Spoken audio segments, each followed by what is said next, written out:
Shalom sahabat Gebada, bagaimana kabar hari ini? Dengan semakin bertambahnya pemahaman kita akan firman, maka dalam berbagai kondisi dan situasi yang dialami, kita dapat terus merasakan sukacita dalam penyertaan Tuhan.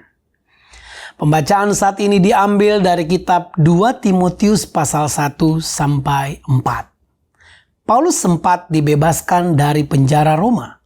Akhirnya ditangkap kembali oleh Kaisar Nero dan dipenjara lagi. Ia dipenjarakan di tempat yang dingin dan merasakan bahwa ajalnya sudah dekat. Oleh karena itu, ia menulis surat 2 Timotius sebagai surat perpisahan kepada Timotius yang ia kasihi seperti anaknya sendiri. Paulus menguatkan Timotius yang sedang menghadapi kesulitan karena misi mereka dengan berkata, "Janganlah malu bersaksi tentang Tuhan kita.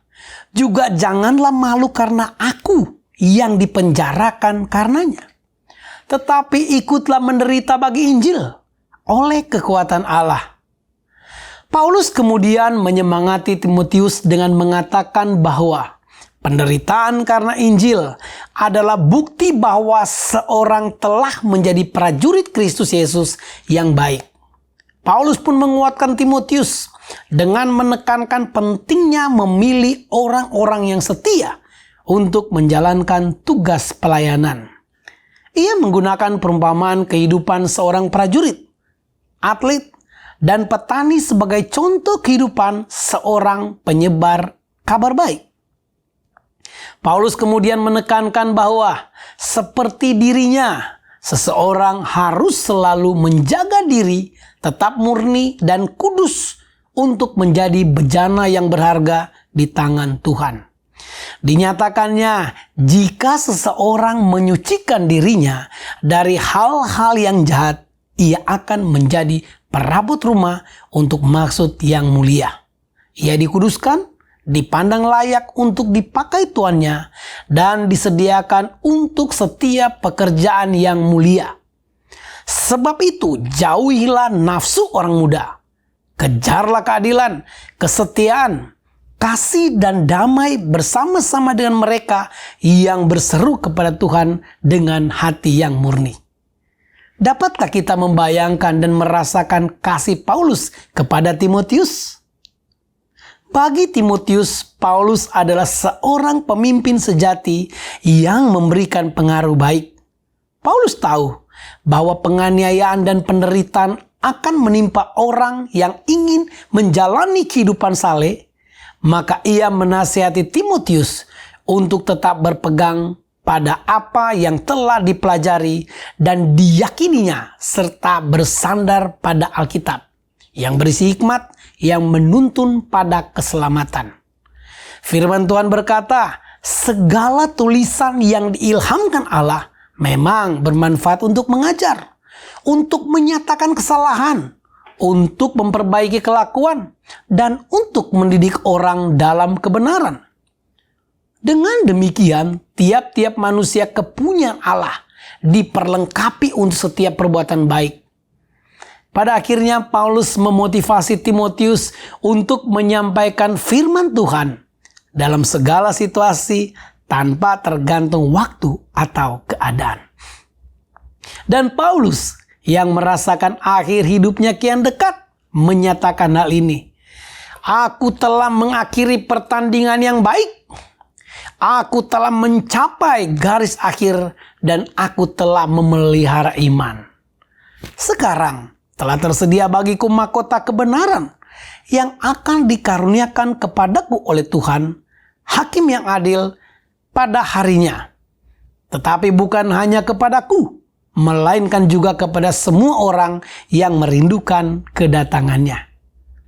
Dari sudut pandang manusia, tahun-tahun terakhir Paulus yang tampak sunyi dan kesepian. Namun ia telah berjuang dengan baik, menjaga iman dan menyelesaikan perlombaannya. Yang menanti Paulus kini adalah mahkota kebenaran yang mulia Mahkota kebenaran adalah berkat Tuhan yang dipersiapkan bagi semua orang percaya yang setia dan hidup dalam iman kepada Tuhan. Sekarang mari kita membaca dan mendengarkan kitab 2 Timotius pasal 1 sampai pasal 4 bersama Gebada.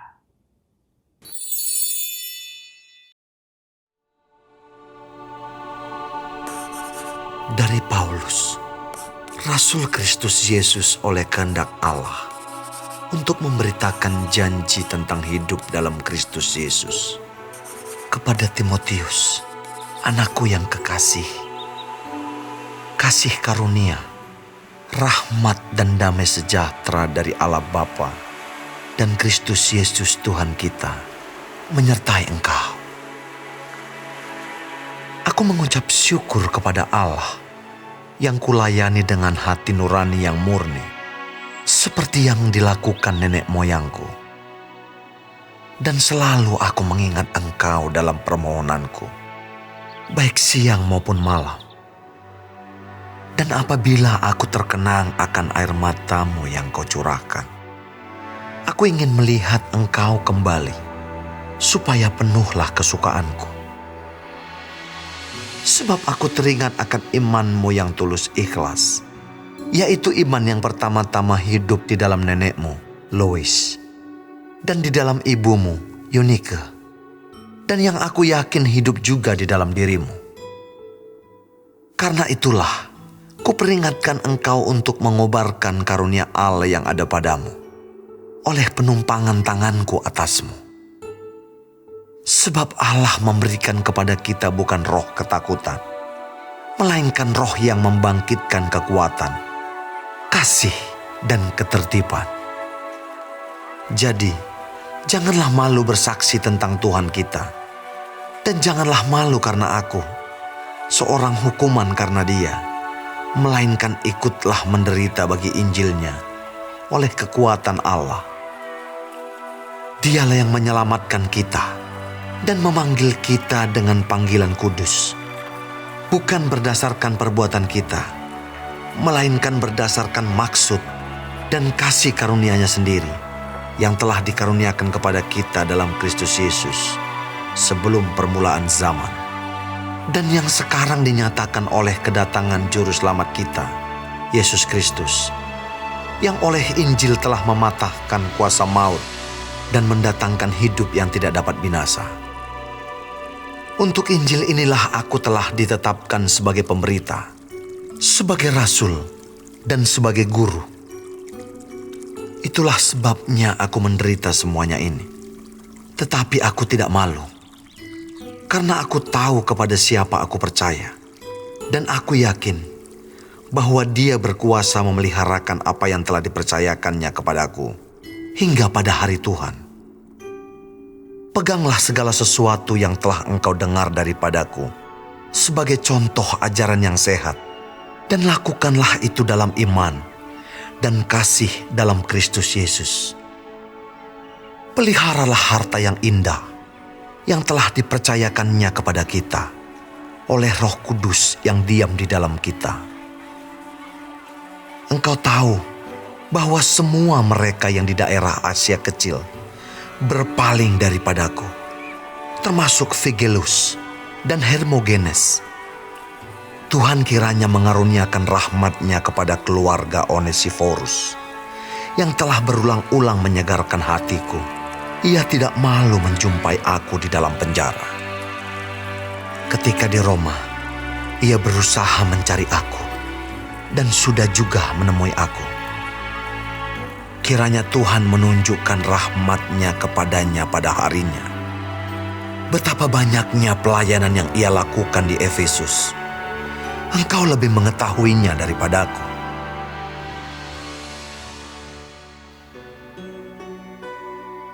Sebab itu, hai anakku, jadilah kuat oleh kasih karunia dalam Kristus Yesus.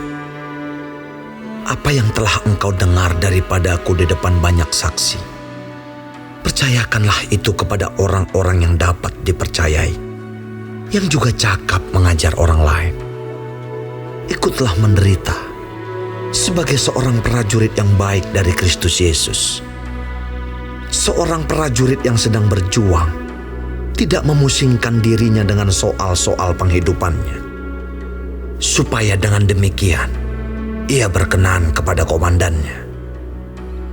Seorang olahragawan hanya dapat memperoleh mahkota sebagai juara apabila ia bertanding menurut peraturan-peraturan olahraga. Seorang petani yang bekerja keras haruslah yang pertama menikmati hasil usahanya. Perhatikanlah apa yang kukatakan. Tuhan akan memberi kepadamu pengertian dalam segala sesuatu. Ingatlah ini, Yesus Kristus yang telah bangkit dari antara orang mati, yang telah dilahirkan sebagai keturunan Daud, itulah yang kuberitakan dalam Injilku.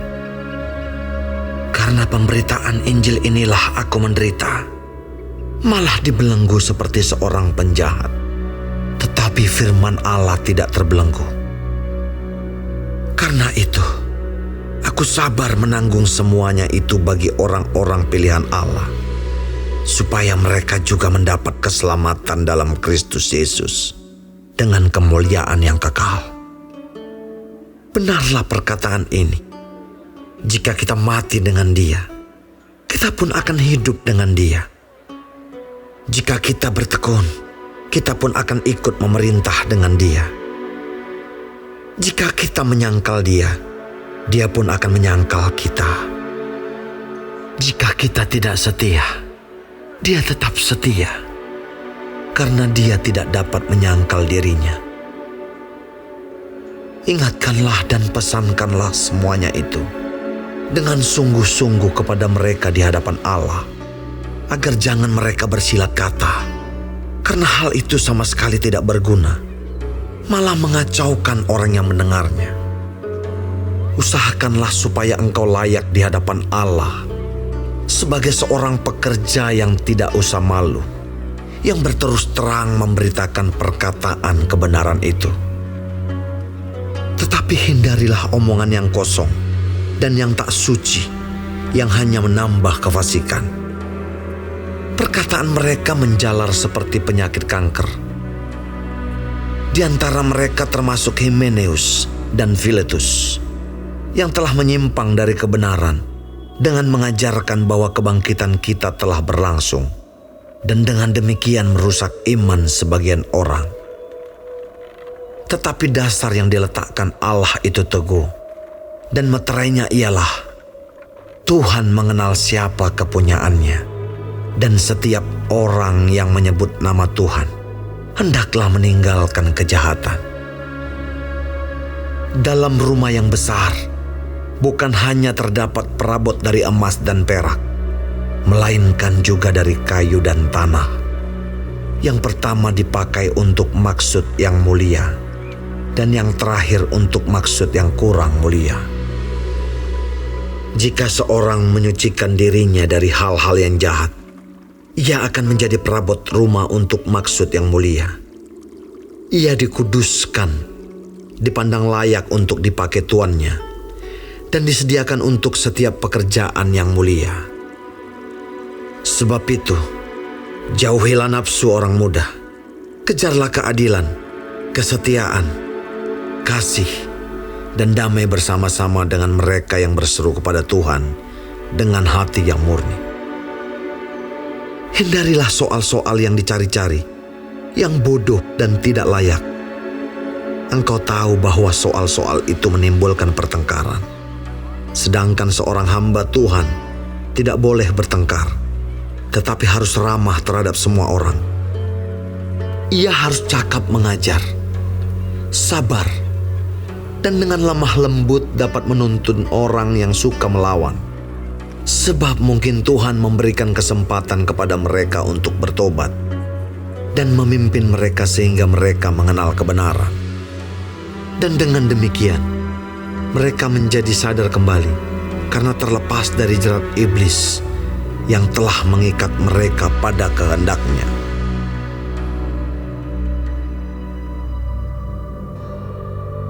Ketahuilah bahwa pada hari-hari terakhir akan datang masa yang sukar. Manusia akan mencintai dirinya sendiri dan menjadi hamba uang. Mereka akan membual dan menyombongkan diri. Mereka akan menjadi pemfitnah. Mereka akan berontak terhadap orang tua dan tidak tahu berterima kasih. Tidak mempedulikan agama. Tidak tahu mengasihi. Tidak mau berdamai, suka menjelekkan orang, tidak dapat mengekang diri, garang, tidak suka yang baik, suka mengkhianat, tidak berpikir panjang, berlagak tahu, lebih menuruti hawa nafsu daripada menuruti Allah. Secara lahiriah, mereka menjalankan ibadah mereka, tetapi pada hakikatnya mereka memungkiri kekuatannya. Jauhilah mereka itu. Sebab di antara mereka terdapat orang-orang yang menyelundup ke rumah orang lain dan menjerat perempuan-perempuan lemah yang syarat dengan dosa dan dikuasai oleh berbagai-bagai nafsu, yang walaupun selalu ingin diajar, namun tidak pernah dapat mengenal kebenaran. Sama seperti Yanes dan Yambres menentang Musa, demikian juga mereka menentang kebenaran. Akal mereka bobrok dan iman mereka tidak tahan uji. Tetapi sudah pasti mereka tidak akan lebih maju. Karena seperti dalam hal Yanes dan Yambres, kebodohan mereka pun akan nyata bagi semua orang. Tetapi engkau telah mengikuti ajaranku, cara hidupku, pendirianku, imanku, kesabaranku, kasihku dan ketekunanku.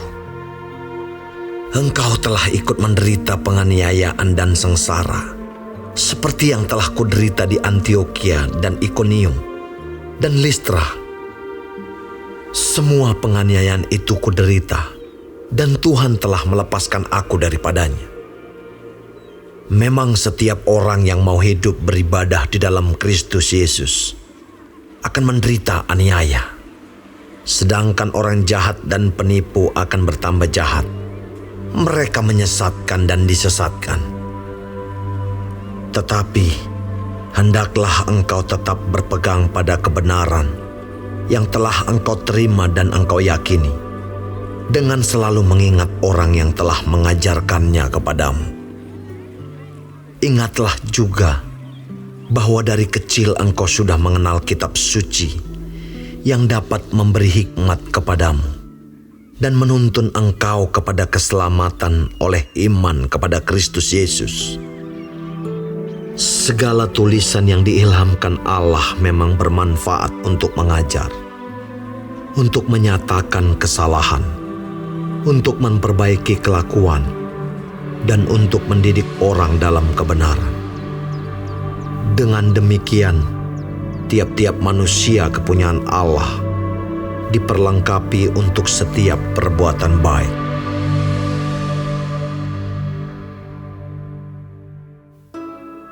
Di hadapan Allah dan Kristus Yesus yang akan menghakimi orang yang hidup dan yang mati, aku berpesan dengan sungguh-sungguh kepadamu, demi penyataannya dan demi kerajaannya.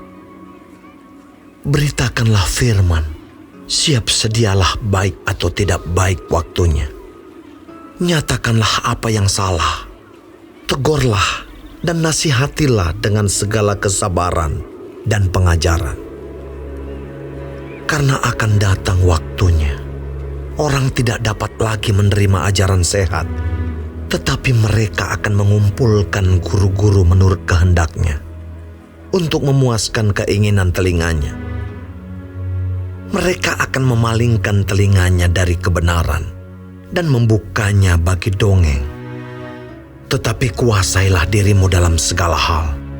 Sabarlah menderita.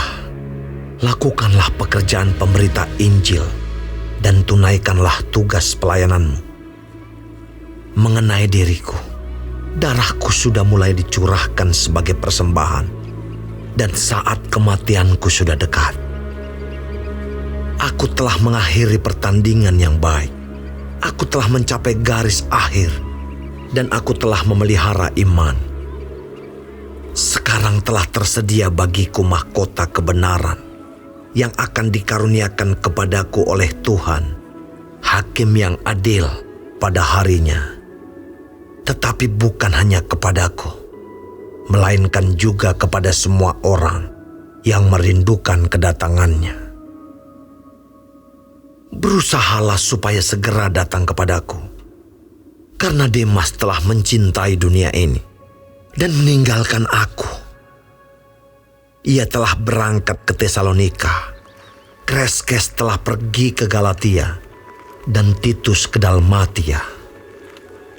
Hanya Lukas yang tinggal dengan aku.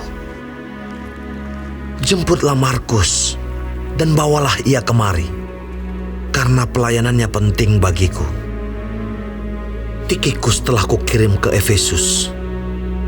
Jika engkau kemari, bawa juga jubah yang kutinggalkan di Troas, di rumah Karpus, dan juga kitab-kitabku, terutama perkamen itu. Alexander, tukang tembaga itu, telah banyak berbuat kejahatan terhadap aku. Tuhan akan membalasnya menurut perbuatannya. Hendaklah engkau juga waspada terhadap dia, karena dia sangat menentang ajaran kita. Pada waktu pembelaanku yang pertama, tidak seorang pun yang membantu aku. Semuanya meninggalkan aku. Kiranya hal itu jangan ditanggungkan atas mereka. Tetapi Tuhan telah mendampingi aku dan menguatkan aku, supaya dengan perantaraanku Injil diberitakan dengan sepenuhnya, dan semua orang bukan Yahudi mendengarkannya. Dengan demikian aku lepas dari mulut singa, dan Tuhan akan melepaskan aku dari setiap usaha yang jahat. Dia akan menyelamatkan aku, sehingga aku masuk ke dalam kerajaannya di sorga. Baginyalah kemuliaan selama-lamanya. Amin. Salam kepada Priska dan Aquila, dan kepada keluarga Onesiforus.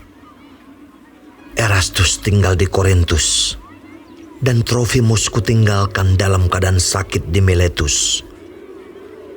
Berusahalah kemari sebelum musim dingin.